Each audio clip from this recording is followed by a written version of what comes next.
ஓம்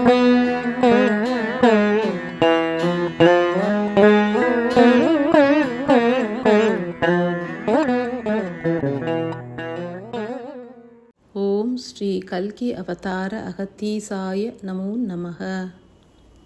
ஈசனின் அடி தொழுதே அகத்தீசன் உரைக்கின்றேன்.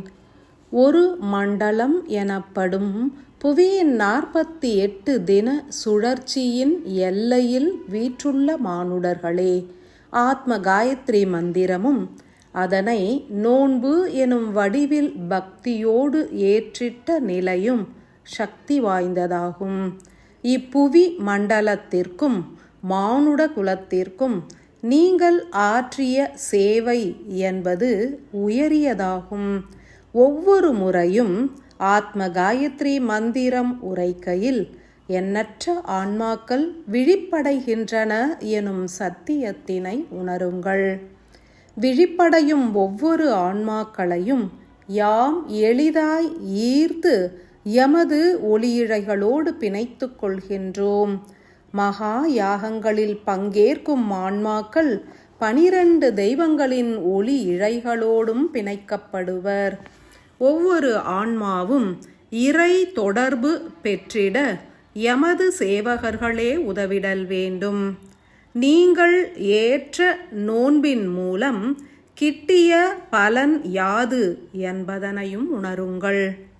பிறவியற்ற நிலையினை அடைந்த ஆன்மாக்கள் வாழும் இப்பிறவி காலத்தில் தெய்வங்களின் ஆற்றல்களை உணர்வர், தெய்வத்தன்மையினை அடைவர். தீய குணங்கள் அழிய காண்பர், பற்றுகள் நீங்கி பக்தியும் சரணாகதமும் ஓங்கிடக் காண்பர். கர்ம வினைகள் குன்றி காரிய சித்திகள் அதிகரிப்பதனை காண்பர். 12 தெய்வங்களின் தொடர்பு இழைகளும் கிட்டினால் மனிதர்களின் குணம் என்பது தெய்வத்தன்மையினை ஏற்கும். அகத்தியர் தபோவனத்தில் மானுட ஆன்மாக்களை ஈர்த்து முக்தி அளிக்கும் பணியில் நீங்கள் உதவிடுவீர்கள். எண்ணம் முழுவதும் சிவமயமாகும். சிவனாரின் தலைமையில் பணியாற்றுவது எத்தகைய பேறு என்பதனை உணர்ந்திடுவர். அன்பான மானுட ஆன்மாக்களே, ஆத்ம காயத்ரி நோன்பு ஏற்று தவம் இயற்றிய பலனை பெற்றுள்ளீர்கள்.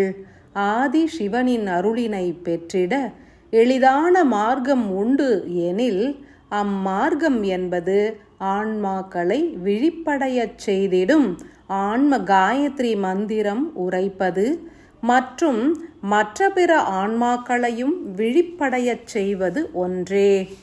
அன்புடைய பிள்ளைகளே, மானுட ஆன்மாக்கள் தெய்வ ஆன்மாக்களோடு பிணைக்கப்பட வேண்டிய அவசிய நிலை உருவாகியுள்ளது.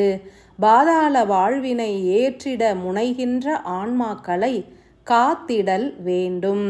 இறை தொடர்பு அற்ற ஆணவம் பெருகிய மானுடர்களையும் பதமுறச் செய்திட யாம் உபாயம் உரைப்போம். இத்தருணத்தில் மகா யாகம் எனும் பெரும் நிகழ்வு ஒன்றே பெரும் இறை தொடர்பினை உருவாக்கி அருளிடும். ஏற்ற பணி சிறப்படைய ஆதி மகா கணபதியினை தொழுது கால பைரவருக்கு நன்றி உரைத்து மகா யாக சாலை நோக்கியே பயணியுங்கள்.